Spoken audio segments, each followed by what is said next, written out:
They fucking blocked my gap. It's not as good as the old hole 3. I don't like that we have to hit this gap. And they were the 1250 credit. Got my boy doing aerobics over here, dude. What's up, Disgenerates? I'm Jefferson in the minivan, and this is the Disc Golf World. Big thanks to everyone supporting over on Patreon and our members. Without all you lovely people, we wouldn't be able to break down all the USDGC changes straight from the Winthrop property. I've been here for the past week talking to players, so instead of me telling you about the course, here's what I gathered. Kind of challenges all aspects of the sport: forehand, backhand, putting, touch. It's just so important here to play angles and wind directions and, throw the higher percentage shot to keep it in bounds. And so this course is all about choosing when and where to be aggressive. Stay away from OB, I guess. I feel like there's so many birdie opportunities here. This is like the epitome of execution is the key. Some of these basket locations, there's no room to play safe. So you have to be aggressive. I guess the past couple of years I've been taking like a more relaxed game plan and taking like a safer game plan. And I think last year I changed that and went into it saying I'm going to be aggressive. I'm going to attack the eagle. I'm going to go for this birdie on hole 12 that I normally lay up. And sometimes it paid off, sometimes it didn't. But overall, I think it worked out for the better. With how this course plays, I don't need to get unnecessarily aggressive because I can birdie every hole. There's even a couple spots where I can get an eagle. I'm going to be okay with single bogeys. Those aren't going to ruin my round or my tournament. If you have a mistake, they're going to happen. Just try not to let it compound. You just have to be really dialed, really focused, and prepared. Being prepared out here is way easier said than done with the roped OB, dangerous basket locations, whatever the hell these are, and so much more. But before we can get into that, how are the pros feeling about the tee pad switch on hole 3? We're walking up hole 3 right here, new tee box, which I like. We're not throwing from the top. They moved over the tee pad. They built us this beautiful platform.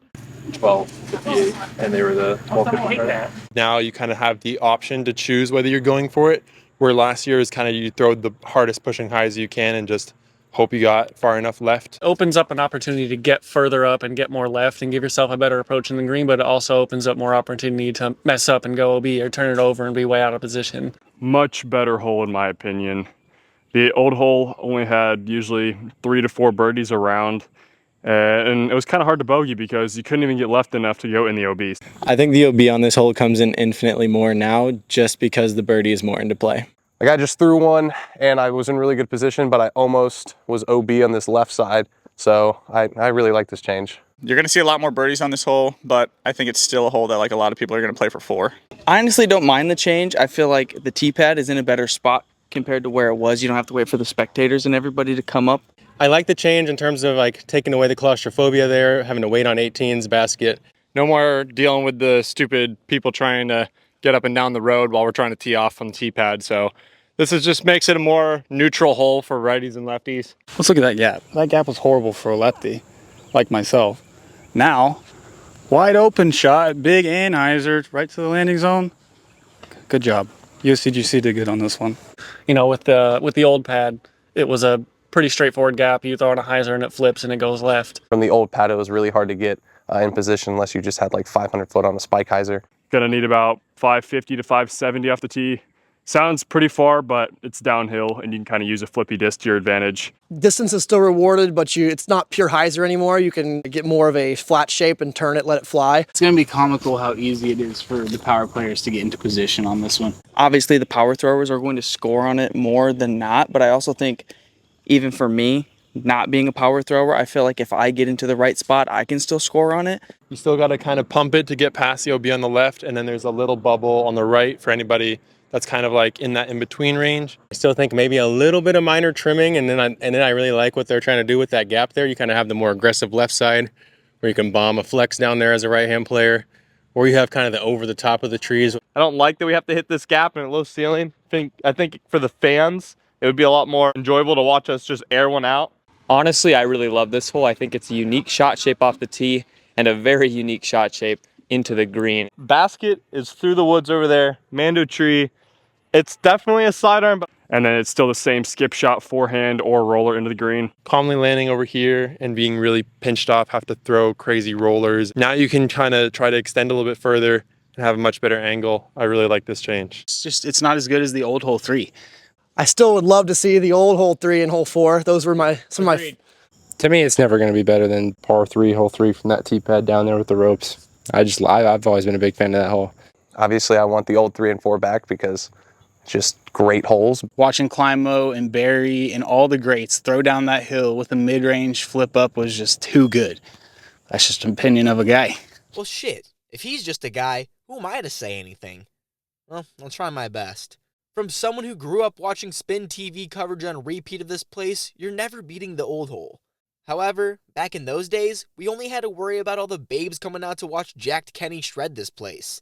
Now, USDGC is the biggest disc golf party of the year, and there needs to be extra measures for player safety. I mean, we wouldn't want anyone grabbed like a Boy Scout or something. The new T-pad allows for that separation with a completely different path for pros with the guardrail. Good move, and overall, heard nothing but positivity about the change. Well, that was about the whole design itself.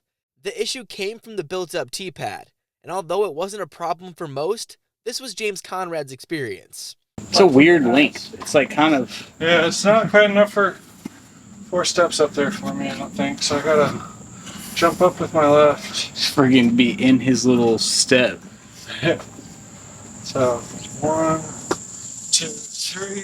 If you want to hear the uncensored version of Conrad's opinion, plus all the other professionals, check out the Patreon with over 15 minutes of behind-the-scenes, unfiltered USDGC coverage.